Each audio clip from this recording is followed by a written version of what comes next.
Good afternoon, everyone. My name is Tanu Ghosh, and I am the founder and director of Her Rights, which is a 5013C nonprofit which was founded to further the cause of gender parity. So, I wanted to take a few minutes to talk about this just a little bit more about her rights, more importantly, uh, more than what our mission is, why the mission is that way.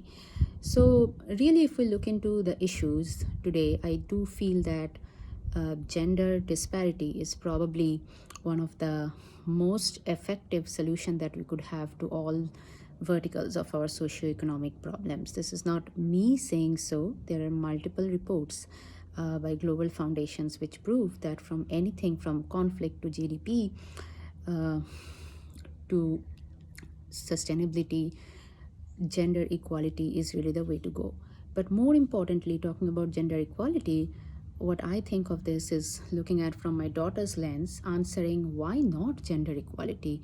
It is really hard for me to answer questions of hers when she asks things like, why can't women vote? Why couldn't women vote? Why is it that there is gender pay gap?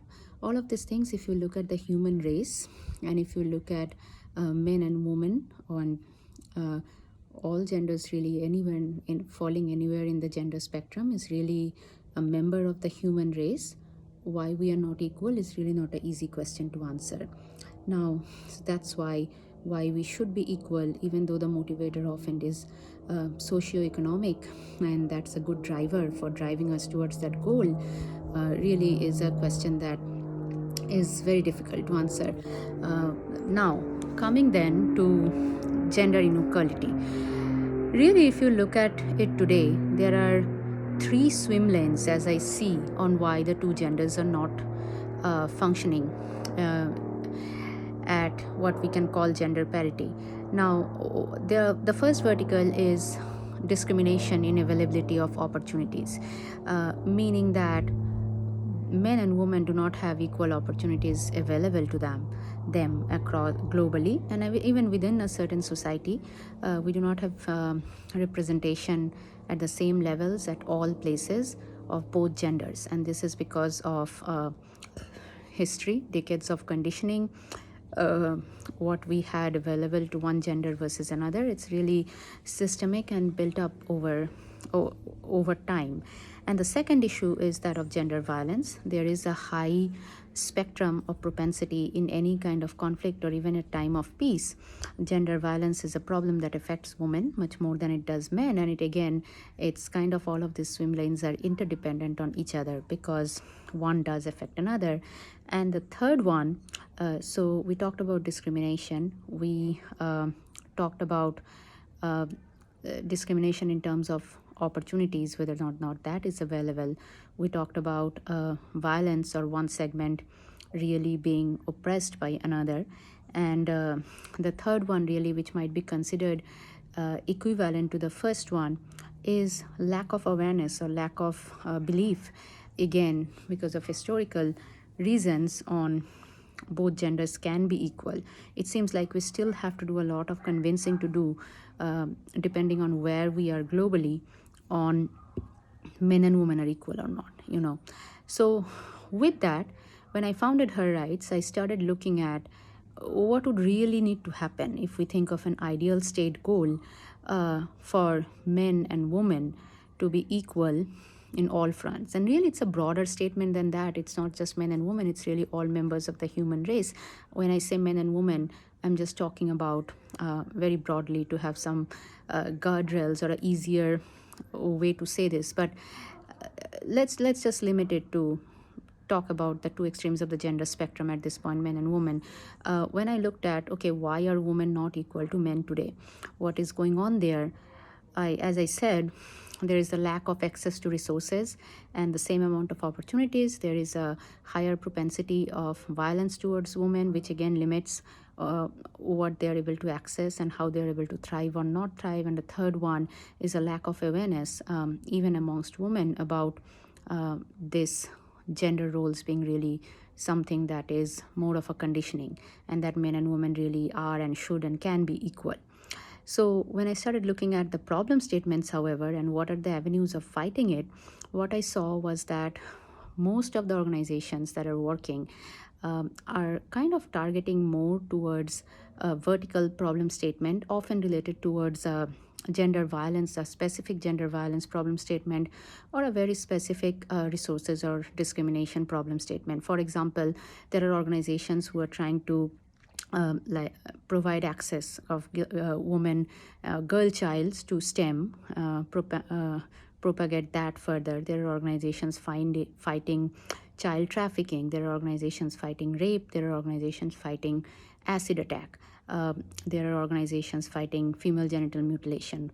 There are organizations which are working towards creating policy and awareness.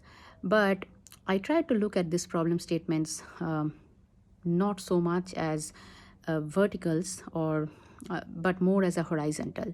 The overreaching theme which stood out to me was that in our society, power equations are often decided by economic empowerment, and economic empowerment has to do with the discrimination factor, the access to resources factor, the awareness, social conditioning, gender roles factor, and also the gender violence factor. But it's also cyclic.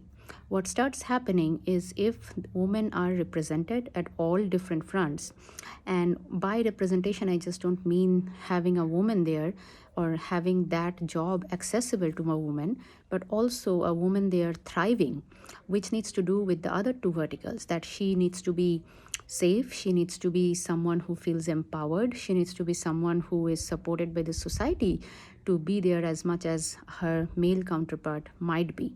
And this representation, this equal representation at all fronts by women, to me really is very key to solving all the three swim lanes across the world that we talked about. And when I founded Her Rights, what I really wanted to do is kind of have an umbrella organization which takes three different approaches to solve the three different swim lanes that we talked about. The first approach was to have this equal representation. So really connecting women in many different spectrums, working in partnership with many grassroots NGOs who are doing a lot of great work and supporting those activities, but also connecting those problem statements together. Meaning, instead of looking into the gender violence space, for example, sliced and diced between many different things, we wanted to start connecting this organization, connecting these problem statements into more horizontal. And we wanted to do that by creating programs in which we look into creating cohorts, creating training programs in which women have access to, women coming from many different segments have access to education and employment and have access to tools that will help them feel empowered. And what we wanted to do by this is actually take the dialogue away from the specific gender problem statements so much and build it into a broader issue by building these cohorts which talk to each other and start increasing the representation at different levels. The second way, apart from creating this cross vertical programs targeted towards representation, that Her Rights wants to do is actually through creating awareness, creating a lot of synergies between discrepancies that exist in laws, injustices that exist, discrepancies that exist in law and regulations. And we wanted to take that and we wanted to connect the dot between different parts of the world, different kinds of problem statements, historically, backward, forward, upward, downward, and have as much awareness and dialogue and connection as possible, again, between all this, to make it clear to everyone that gender rights are really human rights, and a lot of the things we believe are wrong to believe in, and a lot of the laws that exist are flawed, and this really needs to become a global dialogue.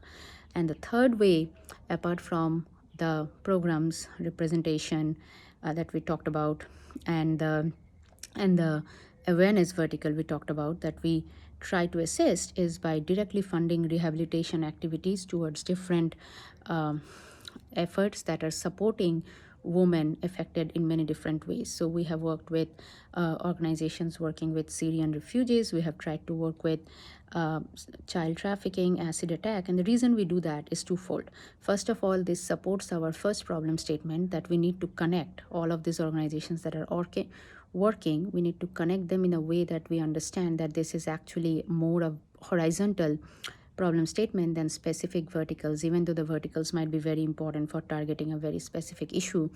The gender parity and equal representation, empowered representation at all levels is really the answer ultimately.